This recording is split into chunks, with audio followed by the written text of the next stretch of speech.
Me llamo Mateo y tengo 35 años. Siempre me consideré un hombre tranquilo, de esos que prefieren una tarde de películas en casa a una noche de fiesta. Mi mundo giraba, y sigue girando, en torno a dos personas, Sofía, mi esposa, y Leo, nuestro pequeño terremoto de 6 años. Leo era la luz de mis ojos, un niño curioso, con una imaginación desbordante y un corazón tan grande que a veces sentía que no le cabía en el pecho. Sofía, bueno, Sofía era más complicada. La amaba, por supuesto, pero nuestra dinámica había cambiado con los años, especialmente desde que sus padres, Isabel y Ricardo, parecían tener una opinión para cada aspecto de nuestra vida. Sobre todo en lo referente a la crianza de Leo. Cada visita de mis suegros era como caminar sobre cáscaras de huevo. Isabel, la madre de Sofía, era una mujer de carácter fuerte, con una visión muy particular de cómo debían ser las cosas, y Ricardo, su esposo, la secundaba en todo con un asentimiento silencioso pero firme. Para ellos, yo era demasiado blando con Leo. Decían que lo consentía, que no le ponía suficientes límites, que lo convertiría en un niño incapaz de enfrentar el mundo real. Sofía, atrapada entre su lealtad hacia mí y la influencia constante de sus padres, a menudo terminaba cediendo a sus críticas, lo que generaba una tensión palpable en nuestro hogar. Ese viernes por la tarde, la atmósfera ya se sentía cargada. Isabel y Ricardo vendrían a cenar. Intentando aligerar el ambiente, o quizás ingenuamente buscando una tregua, pasé por una juguetería después del trabajo. Leo llevaba semanas hablando de un camión de bomberos rojo brillante que había visto en un escaparate. No era nada lujoso, pero sabía que para él significaría el mundo. Lo compré, imaginando su carita de felicidad. Mi plan era dárselo a Sofía para que ella se lo entregara a Leo durante la cena. Quizás, solo quizás, un gesto así podría suavizar las cosas, recordarle a Sofía el equipo que éramos, o al menos el que yo anhelaba que fuéramos. Cuando llegué a casa, Leo corrió a abrazarme, sus pequeños brazos apretando mi cintura. ¿Qué traes ahí, papá?, preguntó, sus ojos fijos en la bolsa de la juguetería. Le sonreí y le guiñé un ojo. Es una sorpresa para después. Busqué a Sofía. Estaba en la cocina, con el ceño ligeramente fruncido mientras revisaba una receta. Le mostré el camión. Pensé que podrías dárselo a Leo en la cena, delante de tus padres, le dije en voz baja. Ella apenas lo miró. Ah, sí. Está bien, respondió, su voz neutra. No hubo entusiasmo, ni siquiera una sonrisa. Solo esa resignación que se había vuelto tan familiar. Guardé el camión en un armario, sintiendo como una pequeña parte de mi optimismo se desvanecía. La cena se preparó entre silencios incómodos y comentarios superficiales. Leo, ajeno a la tormenta que se gestaba en el mundo de los adultos, dibujaba superhéroes en la mesa del comedor, tarareando una melodía inventada. Yo lo observaba, intentando grabar en mi memoria esa inocencia, esa alegría pura que temía que las tensiones familiares pudieran empañar. Sabía que la noche sería larga, y una parte de mí ya se preparaba para la inevitable crítica, para las miradas de desaprobación, para la sensación de no ser suficiente, ni como esposo ni como padre. Al menos a los ojos de la familia de mi esposa. Pero por Leo, estaba dispuesto a intentarlo una vez más, a buscar ese pequeño rayo de luz en medio de la creciente oscuridad. La cena transcurrió como un guión predecible. Isabel no tardó en lanzar sus habituales indirectas, envueltas en una falsa dulzura. La casa se ve acogedora, Mateo, dijo, paseando la mirada por nuestro modesto salón con una sonrisa que no llegaba a sus ojos. Ricardo asentía, jugando con el salero como si fuera el objeto más fascinante del mundo. Yo mantenía la cabeza gacha, sonriendo cuando era necesario, riendo educadamente de chistes que no tenían gracia. Leo, percibiendo las corrientes subterráneas como solo los niños saben hacerlo, se mantuvo cerca de mí, buscando mi mano por debajo de la mesa de vez en cuando. Después del postre, un pastel de chocolate que Leo había elegido con ilusión esa misma tarde, Sofía finalmente recordó el camión de bomberos. Sacó la caja del armario y se la entregó a nuestro hijo. Mira, Leo, esto es para ti, dijo, forzando un tono alegre. La cara de Leo se iluminó como un árbol de Navidad. Abrazó la caja con fuerza contra su pecho, sus ojos brillando con pura felicidad. Por un instante, sentí un cálido alivio. Gracias, mami. Gracias, papi, exclamó, repartiendo besos sonoros. Quizás, después de todo, la noche no estaba perdida. Pero el momento de paz fue efímero. Mientras los adultos tomábamos café y Leo jugaba felizmente en la alfombra con su nuevo camión, haciendo ruidos de sirena y simulando apagar incendios imaginarios, Isabel se inclinó y le susurró algo al oído a Sofía. Vi cómo la expresión de mi esposa cambiaba, como esa breve chispa de calidez se extinguía, reemplazada por una máscara de severidad. Ricardo carraspeó, observando la escena con interés. No deberías malcriarlo tanto, Sofía, dijo Isabel, esta vez en un tono más alto, lo suficientemente audible para que yo también la escuchara. Los niños necesitan ganarse las cosas, incluso el cariño. Si no, se vuelven débiles, dependientes. Ricardo asintió con la cabeza, como si su esposa hubiera pronunciado una verdad universal. Sentí un nudo en el estómago. Miré a Sofía, esperando que interviniera, que defendiera a nuestro hijo, o al menos que me defendiera a mí de la constante crítica. Pero en lugar de eso, vi cómo sus hombros se tensaban. Se levantó lentamente, caminó hacia donde Leo jugaba y, sin previo aviso, le arrebató el camión de bomberos de las manos. Leo la miró, atónito, con los ojos muy abiertos y una expresión de incredulidad total. Sus manitas quedaron suspendidas en el aire, donde un segundo antes sostenía su tesoro. Las cosas no se consiguen solo por ser lindo, Leo, dijo Sofía, con una frialdad en la voz que me heló la sangre. Hay que esforzarse, hay que demostrar que uno es fuerte. ¿Entendido? Isabel y Ricardo soltaron una carcajada. Una risa abierta, como si presenciaran la lección más brillante y necesaria. No era una risa de alegría, sino de suficiencia, de validación de sus propias creencias tóxicas. Yo no podía respirar. El corazón me latía con fuerza, una mezcla de rabia e impotencia creciendo en mi interior. Miré a Leo, sus ojitos empezaban a llenarse de lágrimas que luchaba por contener. No entendía que había hecho mal. Un momento antes era el niño más feliz del mundo, y al siguiente, su alegría había sido arrancada de cuajo. La habitación zumbaba con las voces adultas, casuales, descuidadas, mientras el pequeño corazón de mi hijo se rompía silenciosamente frente a mí. El aire en la sala se volvió denso, casi irrespirable. Leo, con el rostro pálido y los labios temblorosos, buscó mi mirada. Sus ojos, normalmente brillantes y llenos de picardía, ahora reflejaban una confusión y una tristeza que me partieron el alma. Extendí mi mano por debajo de la mesa y apreté la suya con suavidad, intentando transmitirle un ancla en medio de la tormenta emocional que se había desatado. Él apretó mis dedos con fuerza, un gesto mudo de súplica y confianza.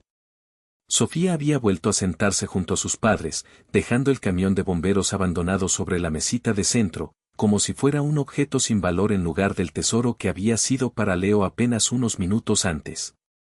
Isabel le sonreía con aprobación, mientras Ricardo asentía con la cabeza, con esa expresión de suficiencia que tanto me irritaba. Parecían esperar una reacción de mi parte, quizás un arrebato, una discusión que confirmara su teoría de que yo era demasiado emocional, demasiado protector. Pero en ese momento, mi única preocupación era Leo. Veía cómo se encogía, cómo su pequeño cuerpo parecía querer hacerse invisible. Los niños tienen esa capacidad asombrosa de internalizar la culpa, de sentir que han decepcionado a quienes más aman, incluso cuando son las víctimas de una injusticia. Y fue entonces, al ver su vulnerabilidad, cuando una furia fría y decidida comenzó a crecer en mi interior. No por mí, sino por él. Por la crueldad innecesaria de la situación, por la lección retorcida que le estaban intentando imponer. Tragaba saliva, buscando las palabras adecuadas, luchando por mantener la calma por el bien de mi hijo, cuando sentí un pequeño tirón en mi manga. Leo se había inclinado hacia mí, susurrando tan bajo que apenas pude oírlo, «Papá». Su vocecita era apenas un hilo, cargada de una emoción que no lograba descifrar del todo. «Sí, campeón», le respondí en el mismo tono, acariciando su cabello. Sus ojos se desviaron por un instante hacia mi teléfono, que había dejado cargando sobre una repisa cercana. Luego, volvió a mirarme, y esta vez su susurro fue un poco más claro, más firme. Papá, ¿quieres que les enseñe lo que grabamos anoche? Me quedé helado. ¿La grabación? Con todo el drama de la cena, lo había olvidado por completo. La noche anterior, después de una discusión particularmente tensa con Sofía sobre los planes del fin de semana y la enésima intromisión de sus padres, había estado revisando unos archivos de audio de trabajo en mi teléfono. Debí haber activado la grabadora de voz sin darme cuenta mientras lo dejaba sobre la mesita de noche antes de dormir. No me percaté hasta la mañana siguiente, cuando vi el archivo. Por curiosidad, lo escuché. Lo que oí me revolvió el estómago. Era una conversación entre Sofía, Isabel y Ricardo. Ellos habían llegado de improviso esa noche anterior, mientras yo supuestamente dormía. Pensando que yo no escuchaba, y que Leo estaba profundamente dormido en su habitación, habían hablado con total libertad. Isabel se quejaba de mi falta de ambición, Ricardo de mi excesiva sensibilidad. Pero lo peor fue escuchar a Sofía. Mateo es un buen hombre, pero es tan blando con Leo, decía. A veces siento que lo está convirtiendo en un niño que no sabrá defenderse. Mis padres tienen razón, el mundo se lo va a comer vivo si no lo endurecemos un poco. Luego, Isabel sugirió que debían ser más firmes, que Sofía debía tomar las riendas, mostrarle a Mateo cómo se hacen las cosas. Hablaron de lecciones necesarias, de cortarle las alas antes de que vuele demasiado alto con ideas equivocadas sobre la vida. Cada palabra era una puñalada. En ese momento, no supe qué hacer con esa grabación. Me sentí traicionado, furioso, pero también profundamente triste. ¿Realmente Sofía pensaba eso de mí, de nuestra forma de criar a Leo? ¿Estaba conspirando con sus padres a mis espaldas? Lo guardé, sin saber si alguna vez lo usaría, o cómo. Y ahora, Leo, mi pequeño e intuitivo Leo, me lo recordaba. Él también debió escuchar fragmentos de esa conversación, o quizás simplemente percibió la malicia en el ambiente de una forma que yo no había calibrado. Apreté su mano con más fuerza, mi corazón latiendo desbocado. Esto no había terminado. Ni de lejos. La sugerencia de Leo, nacida de su propia herida, acababa de cambiar las reglas del juego. La pregunta de Leo flotó en el aire tenso de la sala, cargada de una inocencia brutal. Miré sus ojos, y vi en ellos no solo la tristeza por el juguete arrebatado, sino también una incipiente determinación, una necesidad de que la verdad, su verdad, fuera escuchada. Ya no era solo un niño herido, era un pequeño guerrero dispuesto a usar la única arma que tenía a su alcance. Sofía, Isabel y Ricardo nos miraban con una mezcla de curiosidad y recelo. ¿De qué está hablando, Mateo?, preguntó Sofía, intentando mantener un tono casual, aunque una nota de inquietud se filtraba en su voz. Isabel frunció el ceño, sus ojos entrecerrados evaluando la situación. Tragué saliva, sintiendo el peso de la decisión. Exponer la grabación significaba cruzar un punto de no retorno en mi relación con Sofía y su familia. Significaba una confrontación abierta, sin máscaras ni disimulos. Pero callar, permitir que siguieran adelante con su lección cruel, significaba traicionar a Leo, enseñarle que debíamos someternos a la injusticia para mantener una paz ficticia. Y eso no estaba dispuesto a hacerlo. Asentí lentamente, una única vez, dándole a Leo el permiso que buscaba. Sus ojos se iluminaron con una mezcla de alivio y nerviosismo. Se deslizó del sofá y, con una seguridad que me sorprendió y me llenó de un orgullo doloroso, caminó hacia la repisa, tomó mi teléfono y regresó a mi lado. Sabía exactamente qué archivo buscar. Leo, ¿qué haces? Dame ese teléfono, espetó Sofía, su voz ahora teñida de alarma. Isabel y Ricardo intercambiaron una mirada rápida, la suficiencia en sus rostros comenzando a desvanecerse. Pero Leo no se inmutó. Levantó la vista hacia su madre y, con una calma que contrastaba con la tormenta emocional que nos envolvía, dijo simplemente, «Papá me dio permiso». Luego, sus pequeños dedos tocaron la pantalla. Unos segundos de silencio, apenas interrumpidos por el clic del teléfono, y luego, las voces llenaron la sala. Primero, el sonido metálico de platos, el arrastrar de sillas. Después, clara e inconfundible, la voz de Isabel: lo estás malcriando, Sofía. Es débil. Estás criando a una princesita. Se escuchó la risa aguda y cortante de mi suegra. Luego, la voz de Ricardo, más grave, más insidiosa: tiene que aprender que la vida no es fácil. Mateo no le hace ningún favor protegiéndolo tanto. Y finalmente, la voz de Sofía, mi esposa. Las palabras que ya había escuchado, pero que ahora, en este contexto, resonaban con una crueldad amplificada: lo sé, lo sé. Mateo es tan blando con Leo. A veces siento que lo está convirtiendo en un niño que no sabrá defenderse. Mis padres tienen razón, el mundo se lo va a comer vivo si no lo endurecemos un poco. Quizás deba ser yo quien le enseñe un par de cosas, aunque a Mateo no le guste.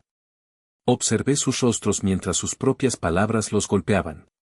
La arrogancia se desvaneció de la expresión de Isabel, dejando paso a una mueca de incredulidad y luego de furia contenida. Ricardo miraba fijamente el suelo, su rostro enrojecido. Sofía estaba pálida, sus ojos fijos en el teléfono como si fuera una serpiente a punto de morderla. Se llevó una mano a la boca, ahogando un sonido que podría haber sido una protesta o una exclamación de horror. Cuando la grabación terminó, un silencio espeso, casi sólido, cayó sobre la habitación. Nadie se movía. Nadie hablaba. Solo se oía la respiración agitada de Sofía. Leo levantó la vista hacia mí, sus ojos brillantes, no de lágrimas, sino de algo más fuerte, algo que nunca antes había visto en él con tanta claridad: coraje. Un coraje puro, crudo, inquebrantable. En ese instante, supe que habíamos cruzado una línea que nunca podría borrarse. Ya no iba a proteger sus sentimientos a expensas del espíritu de mi hijo. No más. Envolví a Leo con mi brazo, atrayéndolo hacia mí, sintiendo su pequeño corazón latir con fuerza contra el mío. No tienes que luchar por el amor, campeón, le susurré al oído, mi voz cargada de emoción. Ya lo tienes. Siempre lo has tenido. Él asintió contra mi pecho, creyéndome. Y por primera vez esa noche, sentí que algo más grande que el miedo crecía dentro de mí. Era fuerza. Era el comienzo de algo nuevo. Y no iba a permitir que nos lo robaran. Nunca más. El silencio en la sala era tan denso que se podía cortar con un cuchillo. Los únicos sonidos eran el tic-tac apenas perceptible del reloj sobre la chimenea y la respiración suave de Leo contra mi costado. Sofía permanecía inmóvil, con la mirada perdida, como si la hubieran golpeado. Isabel y Ricardo se removían incómodos en sus asientos, evitando mi mirada y la de Leo. No estaban acostumbrados a ser confrontados, y mucho menos por un niño de 6 años con una prueba irrefutable de su hipocresía. Podía sentir el momento suspendido, oscilando. Todavía había tiempo para retroceder, para suavizar las cosas con una sonrisa falsa, una disculpa apresurada, para fingir que esto no había sucedido. Esa era la manera de los padres de Sofía: ignorar, enterrar, pretender que todo estaba bien. Pero yo no era como ellos, y Leo merecía algo mejor. Así que tomé una decisión, no con ira, sino con una claridad absoluta e inquebrantable. Me puse de pie, todavía sosteniendo la mano de Leo. Miré a Sofía directamente a los ojos, mi voz firme pero sin rastro de agresividad. No vamos a seguir con esto, Sofía, dije en voz baja pero clara. No vamos a criar a nuestro hijo para que crea que tiene que ganarse el amor o la aprobación. Él es suficiente, exactamente como es. La mandíbula de Sofía se tensó. Lo estás haciendo débil, Mateo, espetó, su voz temblorosa. El mundo no le va a dar trofeos solo por respirar. Pude oír a Isabel murmurar algo por lo bajo sobre niños mimados y hombres blandos que no pueden manejar la vida real. Pero no me inmuté. No discutí. No supliqué comprensión. No esta vez. En lugar de eso, me arrodillé para estar a la altura de los ojos de Leo. Aparté el cabello de su frente y lo miré fijamente, asegurándome de que mis palabras se grabaran en su corazón para siempre. No tienes que ser nada más que tú mismo para ser digno de amor, Leo, le dije. No tienes que ser más duro. No tienes que ser más frío. Solo tienes que ser tú. Su carita se arrugó, pero no de tristeza, sino de alivio. De saber que alguien estaba de su lado, con él. Me rodeó el cuello con sus brazos y me apretó con toda la fuerza que su pequeño cuerpo podía reunir. Detrás de mí, oí a Sofía resoplar. Increíble, murmuró.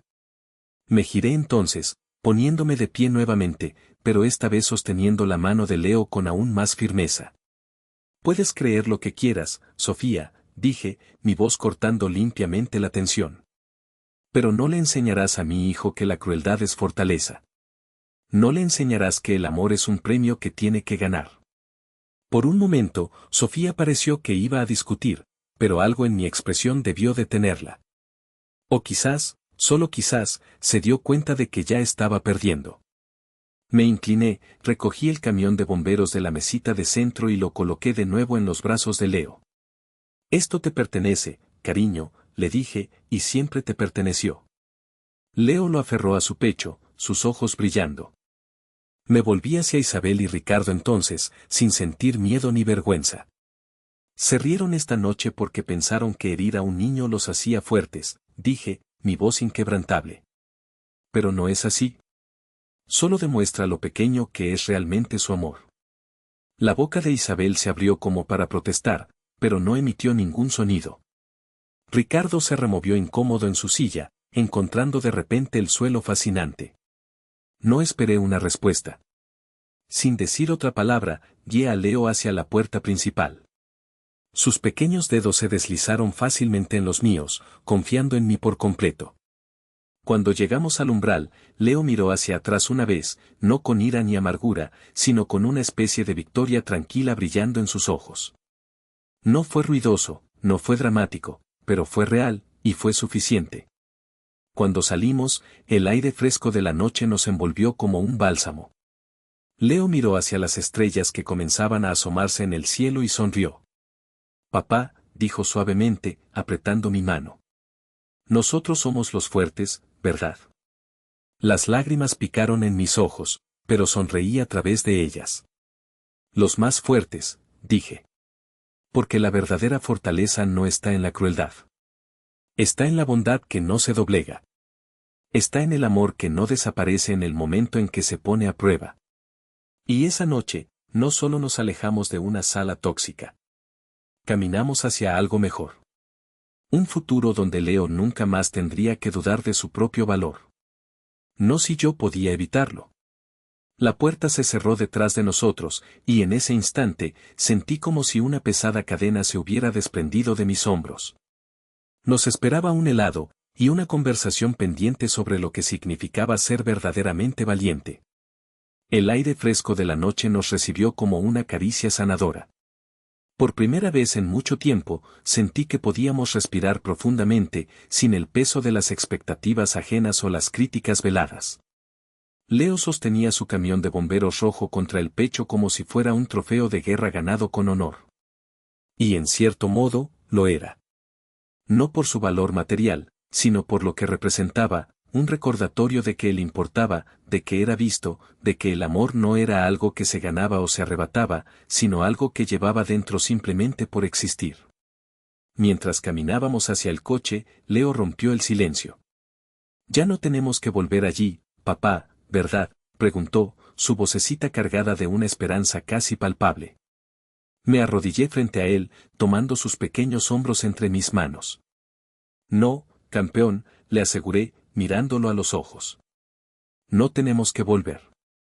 Vi cómo todo su cuerpo se relajaba, como si una carga invisible se hubiera desvanecido.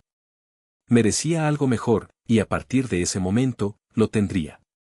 Lo ayudé a subir al coche y le abroché el cinturón, asegurándome de que su camión estuviera a salvo a su lado.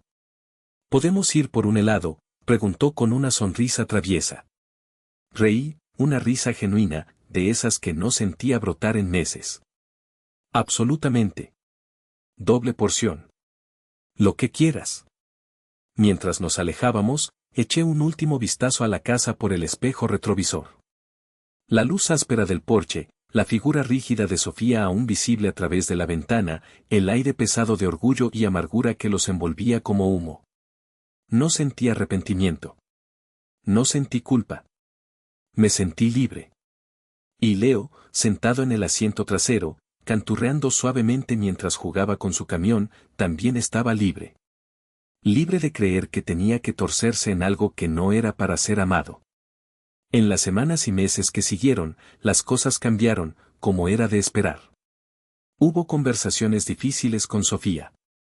Algunas terminaron en lágrimas, otras en silencios tensos.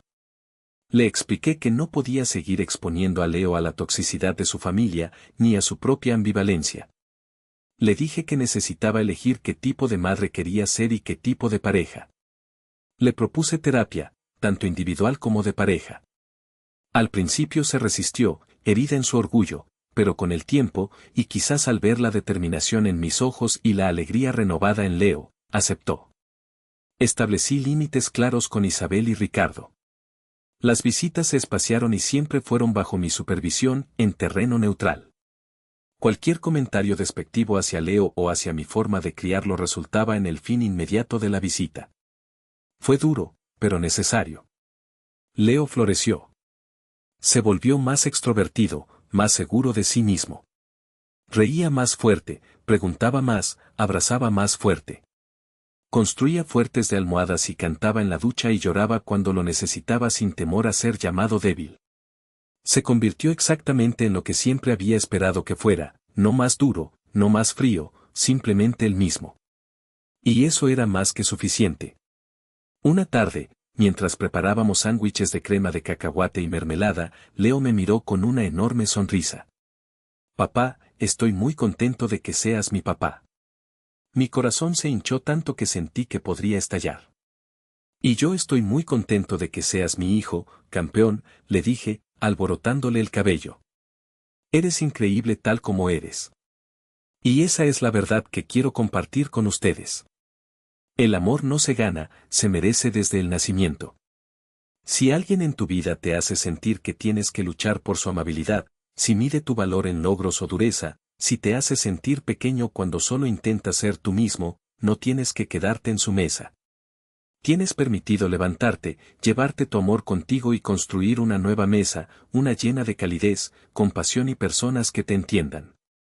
La verdadera fortaleza no se construye con crueldad, sino con amor. Un amor que protege, que nutre, que permite ser. Y esa es una lección que seguiré enseñándole a Leo cada día, y que espero, de alguna manera, también les llegue a ustedes.